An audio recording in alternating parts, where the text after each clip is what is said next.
Alors pour les risques, ils sont de trois ordres. D'abord la trésor. Beaucoup ont perdu leurs clients, voire leurs commandes, ou sont immobilisés faute d'approvisionnement ou de capacité à livrer. La perte des compétences si on était obligé de licencier, puis l'incertitude, parce que l'incertitude, c'est pas bon pour le business.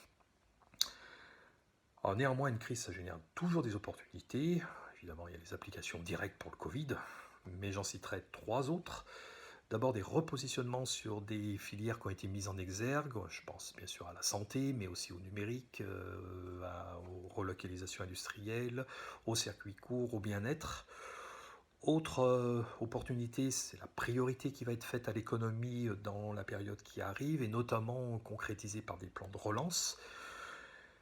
Exemple, l'Europe s'est accordée sur un plan de 550 milliards d'euros, de quoi dégager des opportunités très intéressantes, y compris sur le nouveau monde. On peut aussi mentionner le travail autrement. Nous avions sur le télétravail un petit peu de retard en France. Parfois, notre corps défendant, nous avons dû expérimenter les contraintes de ce télétravail, mais aussi ses opportunités, les visios, les webinars, les travails sur plateforme, et la possibilité d'associer des acteurs parfois très éloignés dans notre quasi-quotidien. Les déplacements épargnés, ce serait vraiment dommage de ne pas profiter de tous ces actifs, ça peut même être bon pour la planète. Alors évidemment, il y a la réponse à court terme, avec encore beaucoup d'écoute pour passer les périodes de risque, peut-être des vadémécum dynamiques, ciblées, voire même personnalisées.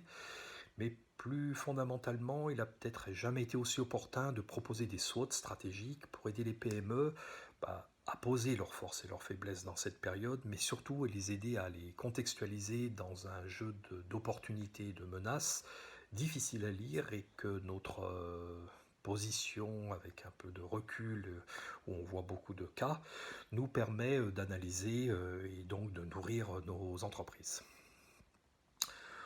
Autre point, c'est que les entreprises s'accompagnent elles-mêmes, c'est-à-dire de l'accompagnement par les pairs, avec des collectifs d'entreprises, parce qu'il n'y a rien de mieux pour aider une entreprise qu'une autre entreprise.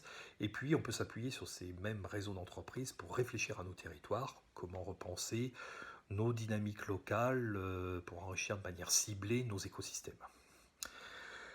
Puis dernier point, c'est peut-être la formation pour faciliter des retournements dans les entreprises. La difficulté dans une période de crise en particulier, c'est que c'est le focus sur le court terme, mais un dirigeant d'entreprise, ça a aussi un sens aigu de la vision stratégique, donc on peut aussi conjuguer court terme et long terme. Et puis, ça n'a jamais été aussi vrai pour les PME comme pour l'ensemble de la société. Le contexte est étonnamment ouvert pour repenser notre futur. C'est important de se mettre dans cette petite opportunité d'aujourd'hui.